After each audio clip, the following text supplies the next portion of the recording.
दोस्तों कहते हैं वकील कानून का रखवाला होता है। लेकिन जब एक वकील खुद कानून तोड़ दे तो क्या वो गुनहगार कहलाएगा? ये कहानी है उस औरत की जिसने एक अनाथ बच्चे के आंसू पोंछने के लिए कानून की दीवारें तोड़ दी। एक औरत जिसने कानून और समाज दोनों से लड़कर उस बच्चे को नई जिंदगी दी।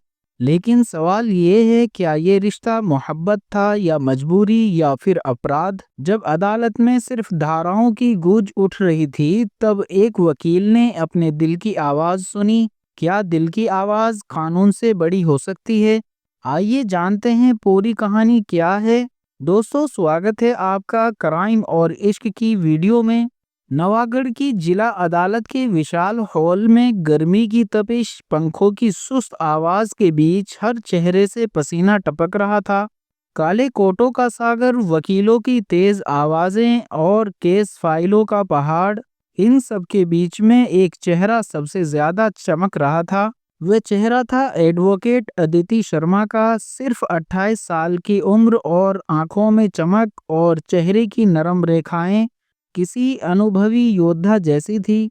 लोग कहते थे ये लड़की कानून की धाराओं को हथियार की तरह इस्तेमाल करना जानती है। कुछ लोग उसकी तारीफ करते थे और कुछ लोग उसे खतरनाक कहते थे।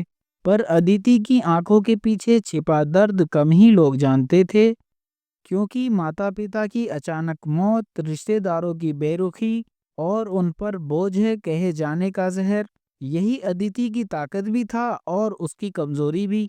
उस दिन भी अदालत में एक मामूली सा केस आया था, पर अदिति को अंदाज़ा नहीं था कि ये उसका जीवन बदल देगा। अदालत में लाया गया 14 साल का दुबला पतला सा एक लड़का जिसका नाम था विकास। फटे पुराने कपड़े, डरी हुई आंखें और चेहरा इतना मासूम कि अपराध शब्द उसके पास भी नहीं फटकता। उस पर आरोप था कि उसने एक नामी ज्वेलरी शॉप से सोने की चेन चुराई है। ज्वेलरी शॉप का मालिक जज साहब के सामने कह रहा था, जज साहब, ये लड़का चोर है। इसके बाप दादा भी ऐसे ही चोरी करते थे। अगर आज आप इसको छोड़ देंगे तो कल किसी का गला भी काट सकता है ये।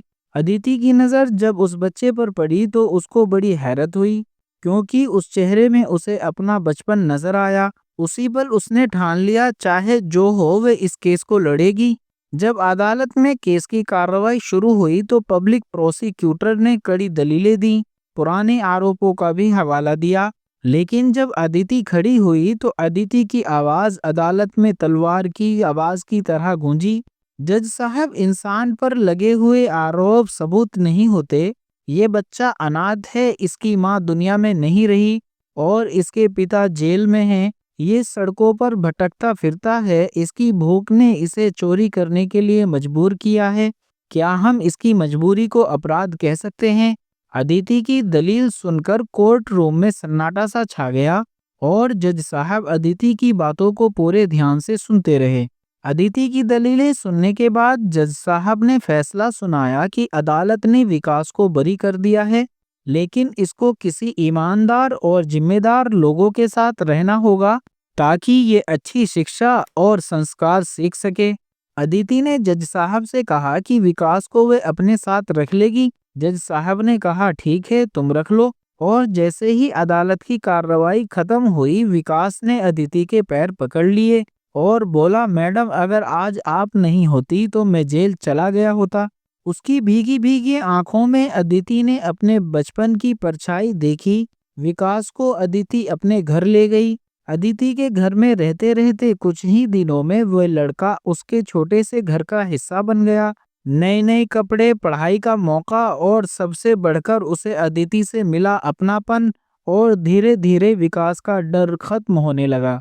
लेकिन इसके बीच मोहल्ले वालों की नजर बदलने लगी थी और वे आपस में बात करते थे कि सुना है एक अविवाहित लड़की और एक जवान लड़का घर में एक साथ रहते हैं। वक्त के साथ साथ लोगों की फुसफुसाहट और जहरीली होती गई। अदिति भी बाहर से तो ये बातें अनसुनी करती थी, लेकिन अंदर से वे जानती थी कि असली तूफान आना अभी बाकी है। 1 साल और बीतने के बाद विकास अब 15 साल का हो चुका था। स्कूल में होशियार, घर में आज्ञाकारी था, लेकिन उसके लिए समाज के ताने कभी खत्म नहीं हुए थे। उसे ताने मिलते थे कि तेरी कोई औकात नहीं है, तुझे तो एक वकील औरत पाल रही है। एक दिन ऐसे ही ताने सुनकर वे रोता हुआ घर आया और अदिति से बोला, मैं ऐसा क्या करूं कि लोगों के ताने बंद हो जाएं? अदिति ने मुस्कुराकर उसके सिर पर हाथ फेरा, पर विकास के मन में एक तूफान सा उठ रहा था। और उस तूफान ने आकार तब लिया जब एक रात छत पर ठंडी हवा के बीच विकास ने धीमी सी आवाज में कहा, मैडम, क्या हम हमेशा एक साथ ऐसे नहीं रह सकते जैसे पति पत्नी रह सकते हैं? विकास की ये बात सुनकर अदिति हैरान रह गई। उसने विकास को डांटा नहीं, बल्कि उसके सिर पर हाथ फेरा और उससे बोली, विकास, अभी तू बच्चा है, तुझे इन बातों की समझ नहीं है। लेकिन उस रात अदिति को भी नींद नहीं आई। उसके मन में पहली बार सवाल उठ रहा था, क्या ये रिश्ता सिर्फ एक वकील का एक अनाथ पर की गई दया का है, या इससे कहीं और ज्यादा गहरा है? अगले दिन विकास के स्कूल से खबर आई कि कुछ लड़कों से विकास की लड़ाई हुई है और उन्होंने विकास की बुरी तरह पिटाई कर दी है, क्योंकि विकास उन लड़कों की ये बात बर्दाश्त नहीं कर पाया कि तेरी वकील मैडम तुझे एक दिन छोड़ देगी। जब लहूलुहान हालत में विकास घर लौटा और कांपती आवाज में अदिति से बोला, अगर आप मेरे साथ नहीं रही तो मैं जिंदा नहीं रहूंगा, मैं खुद को खत्म कर लूंगा। उसकी ये हालत देखकर अदिति का दिल पसीज गया। उसे लगा ये सिर्फ अब एक केस नहीं रह गया, बल्कि एक जिंदगी और मौत का सवाल है। अदिति ने अपनी सबसे करीबी दोस्त प्रिया को इस बारे में सब कुछ बता दिया।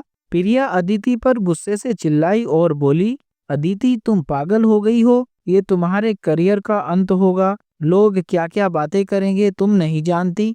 पर अदिति ने प्रिया से कहा, अगर मैंने ये कदम नहीं उठाया तो विकास मर जाएगा, वो खुदकुशी कर लेगा।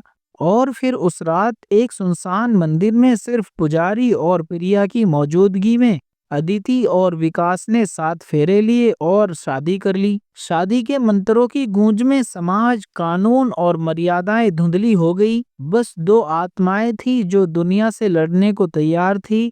पर जैसे ही वे मंदिर से बाहर निकले, उन्हें महसूस हुआ जैसे पूरा समाज उनकी घेराबंदी कर रहा हो। अगली सुबह अखबारों में सनसनीखेज हेडलाइन गूंज रही थी कि नवागढ़ की एक नामी वकील ने नाबालिग से शादी करके कानून को खुली चुनौती दी है। अदिति को अदालत के गलियारों में लोग घृणा की नजर से देखते थे।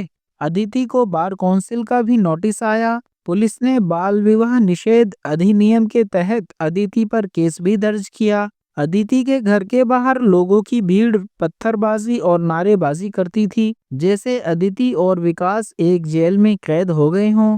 विकास को स्कूल से निकाल दिया गया। सोशल मीडिया पर गालियां और मीडिया पर डिबेट चलने लगी कि ये औरत एक अपराधी है, ये रिश्ता पाप है। लेकिन कहीं कहीं से दोनों के समर्थन में हल्की फुल्की आवाज भी आती थी, जैसे महिला संगठन वालों की, जो कहते थे कि इंसान को कभी कभी परिस्थितियां मजबूर कर देती हैं। अदिति ने एक दिन विकास का हाथ पकड़ा और बोली, ये हार नहीं है, असली जंग तो अब शुरू होगी। एक बार फिर अदालत में जज साहब ने कठोर आवाज में पूछा, लड़के की उम्र कितनी है? विकास ने कांपते हुए कहा, सर 15 साल। जज साहब ने विकास से कहा, क्या तुम्हें पता है इस उम्र में शादी करना कानूनन अपराध है? विकास ने कहा, जी सर पता है, लेकिन अगर अदिति मैडम ने मेरा साथ ना दिया होता तो मैं आत्महत्या कर लेता। उन्होंने मुझे नई जिंदगी दी है। जज साहब ने अदिति की तरफ देखा और बोले, आप तो एक वकील हैं, आपको कानून सबसे बेहतर समझना चाहिए, फिर ऐसा क्यों किया? अदिति की आंखें भर आई और बोली, जज साहब, मैं जानती हूँ कि मैंने कानून तोड़ा है, लेकिन कभी कभी कानून से ऊपर उठकर इंसान की जान को भी देखना पड़ता है। मैंने एक बच्चे को खुदकुशी करने से बचाया है और उसके लिए मैं कोई भी सजा भुगतने के लिए तैयार हूँ। अदिति की ये बात सुनकर कोर्ट में सन्नाटा फैल गया और जज साहब ने फैसला टाल दिया। लेकिन अदिति ने हार नहीं मानी। उसने हाई कोर्ट का दरवाजा खटखटाया और विकास की शिक्षा का अधिकार, उनके रिश्ते की मजबूरी, उसने सब हाई कोर्ट में पेश किया। हाई कोर्ट ने आदेश दिया, विकास की पढ़ाई बाधित नहीं होगी। लेकिन कानूनी लड़ाई आसान नहीं थी। हर सुनवाई में अदिति पर तानों की बारिश होती थी। लोग उसको कहते थे वे खुद वकील होकर कानून की दुश्मन है। बार काउंसिल ने भी अदिति की प्रैक्टिस पर रोक लगाने की कोशिश की, लेकिन अदिति हर बार डटकर उनके सामने खड़ी हो जाती थी। वे जानती थी कि ये सिर्फ एक केस नहीं है, बल्कि ये उसके आत्मसम्मान की लड़ाई है। गुजरते वक्त के साथ विकास भी बड़ा हो रहा था। वह अब 17 साल का हो गया था। उसके चेहरे की मासूमियत पर समझदारी की परछाई आ चुकी थी। वे रात रात भर किताबें पढ़ता, अदिति से कानून के बारे में सवाल पूछता था। अदिति को लगता था जैसे उसकी अपनी मेहनत और प्यार इस लड़के में नया जीवन डाल रहा हो। लेकिन समाज का जहर अभी भी हर कोने में फैला हुआ था। एक दिन टीवी पर एक डिबेट चल रही थी। बड़े बड़े वकील, एक्टिविस्ट और पत्रकार सब अदिति और विकास के रिश्ते पर गरज रहे थे और कह रहे थे ये रिश्ता समाज के लिए खतरा है। ये औरत और लड़का सिर्फ अपनी इच्छाओं के पीछे भाग रहे हैं। अदालत को इन दोनों को सजा देकर इसे समाज के लिए मिसाल बनाना चाहिए, ताकि कोई और औरत ऐसी हिम्मत ना कर सके। विकास टीवी पर ये देखकर गुस्से में टीवी बंद कर देता है और अदिति से पूछता है ये लोग हमें इंसान क्यों नहीं समझते हैं। अदिति उसका माथा चूमकर कहती है क्योंकि लोग इस तरह की बातें तभी करते हैं जब वे किसी रिश्ते की गहराई समझ नहीं पाते। लेकिन अदिति अंदर से खुद भी जानती थी कि मीडिया का ये दबाव अदालत और जजों पर भी असर डाल सकता है। एक रात अदिति के घर के बाहर लोगों की भीड़ इकट्ठा हो गई और नारेबाजी करने लगी। अदिति को गिरफ्तार करो, अदिति को सजा दो। कुछ लोगों ने घर में पत्थर भी फेंके। विकास बाहर भागने लगा तो अदिति उसे रोककर बोली, नहीं, तुम बाहर नहीं जाओगे। पर विकास का चेहरा गुस्से से लाल था। उसने अदिति से पूछा, क्या हम हमेशा छुपते रहेंगे? हम चोर नहीं हैं, हमने कोई जुर्म नहीं किया है। विकास की आंखों में आंसू और गुस्सा दोनों थे। उस पल अदिति ने महसूस किया कि विकास अब बच्चा नहीं रहा है। वे एक पुरुष बन चुका है जिसे अपने अस्तित्व की लड़ाई लड़नी आती है। लोगों के विरोध के बीच आखिरकार विकास 18 साल का हो गया। उसने अपनी पढ़ाई में टॉप किया, अपने स्कूल का नाम रोशन किया। ये समाज को पहला झटका था कि जिस लड़के को चोर कहा गया था वही अब स्कूल का टॉपर बन गया है। जब हाई कोर्ट की अंतिम सुनवाई का दिन आया, कोर्ट में सन्नाटा छाया हुआ था। जज साहब ने कहा, शादी के वक्त लड़के की उम्र 15 साल थी। ये बाल विवाह और ये कानून के खिलाफ था क्योंकि बाल विवाह एक अपराध है। जज साहब की ये बात सुनकर अदिति की आंखें झुक गईं। जज साहब ने आगे कहा, लेकिन ये मामला साधारण नहीं है।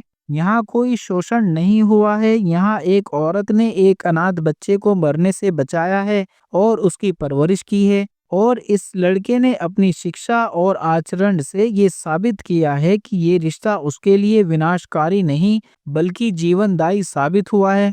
जज साहब ने फैसला सुनाते हुए कहा, उस समय ये शादी अवैध थी, परंतु अब जब विकास 18 साल का हो चुका है और दोनों अपनी सहमति से इस रिश्ते को जारी रखना चाहते हैं, तो अदालत इस रिश्ते को मान्यता देती है। ये लोग अपने रिश्ते को कानूनन जारी रख सकते हैं। अदिति और विकास की आंखों में खुशी के आंसू आ गए। ये जीत सिर्फ कानूनी नहीं थी, ये उनके रिश्ते की भी जीत थी। समय बीतता गया। विकास ने लॉ की पढ़ाई पूरी की और वकील बनकर उसी जगह खड़ा हुआ जहां कभी उसे अपराधी और चोर कहा गया था। अब वह एडवोकेट विकास था और उसके साथ में अदिति खड़ी थी, अब भी उतनी ही सुंदर और उतनी ही हिम्मत वाली। दोनों ने मिलकर एक केस जीता। वह केस भी एक अनाथ बच्ची का था जिसे समाज ने गलत समझा था। मीडिया के कैमरों के सामने विकास ने कहा, अब से हम दोनों मिलकर हर उस बच्चे और इंसान की लड़ाई लड़ेंगे जिसे समाज और हालात ने अकेला छोड़ दिया हो। अदिति ने विकास की तरफ देखा और मुस्कुराई, क्योंकि उसकी ये जीत किसी कोर्ट रूम में नहीं बल्कि एक टूटे दिल में प्यार की रोशनी जगाना थी। दोस्तों, कभी कभी जिंदगी हमें ऐसे मोड़ पर लाकर खड़ा कर देती है जहां सही और गलत की लकीर धुंधली हो जाती है। उस वक्त हमें वही करना पड़ता है जो हमारा दिल कहता है, चाहे उसकी कीमत कुछ भी हो। दोस्तों, आपको क्या लगता है, क्या अदिति ने सही किया है? क्या कभी प्यार और इंसानियत के लिए कानून की दीवारें तोड़नी जायज होती हैं? अपनी राय ज़रूर बताइए और चैनल को सब्सक्राइब ज़रूर करें। दोस्तों, इस कहानी को सुनाने का उद्देश्य किसी की भावना या किसी का दिल दुखाना नहीं है, बल्कि आपको जागरूक करना है। मिलते हैं अगली वीडियो में किसी और नई कहानी के साथ। वीडियो देखने के लिए आप सबका धन्यवाद। जय हिंद।